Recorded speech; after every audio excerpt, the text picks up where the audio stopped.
Hello students, this is our science class and we are starting a new chapter moon and eclipses। मतलब चांद और जो ग्रहण लगते हैं, हम देखते हैं ना, कभी सूर्य ग्रहण आता है, कभी चंद्र ग्रहण आता है, तो उनको साइंस में क्या बोलते हैं? एक्लिप्स। उनके बारे में भी हम पढ़ेंगे। अब मून क्या है? आप देखते हो मून, तो चांद को देखते हो, वो अर्थ का सैटेलाइट है, ठीक है, और वो अर्थ के चारों तरफ घूमता है। हाँ, और 15 दिन में अमावस आती है, 15 दिन में पूर्णिमा आती है। और जब अमावस आती है तो हमें चांद दिखाई नहीं देता, पूर्णिमा होती है तो हमें पूरा चांद दिखाई देता है। उसके बाद उनके जो बीच का टाइम है, वहाँ पे चांद कभी छोटा, कभी बड़ा, कभी किस साइज़ में, कभी किस शेप में दिखाई देता है। ऐसा ही होता है। वो सब हम इस चैप्टर में देखेंगे, ठीक है। आइए पढ़ते हैं। The moon is the nearest neighbour of earth in space. जो मून है वो पृथ्वी का पड़ोसी है स्पेस में, अंतरिक्ष में सबसे करीब कौन है? मून है।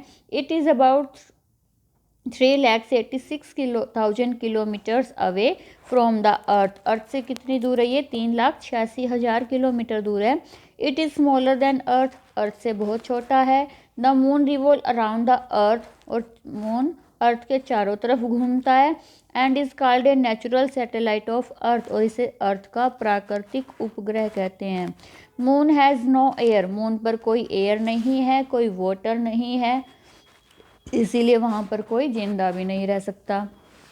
क्योंकि हम किस लिए जिंदा है अर्थ पे? क्योंकि हमारे पास एयर और वाटर है, और किसी भी प्लैनेट पे, किसी भी ग्रह पर नहीं है, इसलिए और कहीं भी लाइफ नहीं है, ओनली अर्थ पे है। Why does the moon shine? Moon क्यों चमकता है? You must have seen that moon shine brightly in the sky at night. आपने देखा होगा कि चांद है वो रात को बहुत अच्छे से चमकता है। It is the second brightest heavenly body in the sky. ये दूसरा चमकती हुई चीज़ है जो हमें आकाश में दिखाई देती है। पहला कौन है? सन। पहली चीज़ कौन है? सन, जो हमें सबसे ज़्यादा चमकती हुई दिखाई देता है। इवन हम उसकी तरफ तो देख ही नहीं पाते, और उसकी लाइट तो हमारी अर्थ तक बहुत ज़्यादा आती है ना। बट अनलाइक द सन, लेकिन सन के जैसे it does not give of light of its ले, अपनी खुद की लाइट से नहीं चमकता। It shines because the sunlight falls on the surface. ये किसकी लाइट से चमकता है? ये भी सनलाइट से चमकता है। हमें कब दिखाई देता है? जब इस पर सनलाइट गिर रही हो, और सनलाइट की वजह से ये हमें दिखाई देता है। So it only reflect the light of sun. इसीलिए ये सिर्फ सन की लाइट को रिफ्लेक्ट करता है, खुद की लाइट नहीं है। मून खुद नहीं चमकता। The moon faces. Moon faces मतलब जो हमें कभी छोटा कभी बड़ा दिखाई देता है ना, वो मून के फेसिस बोलते हैं वैसे उसे। The moon passes through 8 phases. 8 phase होते हैं which depend on its position in relation to sun. मतलब सन के ये कहाँ है, कहाँ पे सन से दूर है, सन के पास है, अर्थ के पीछे तो नहीं छिप गया, इन सब चीज़ों पे डिपेंड करता है।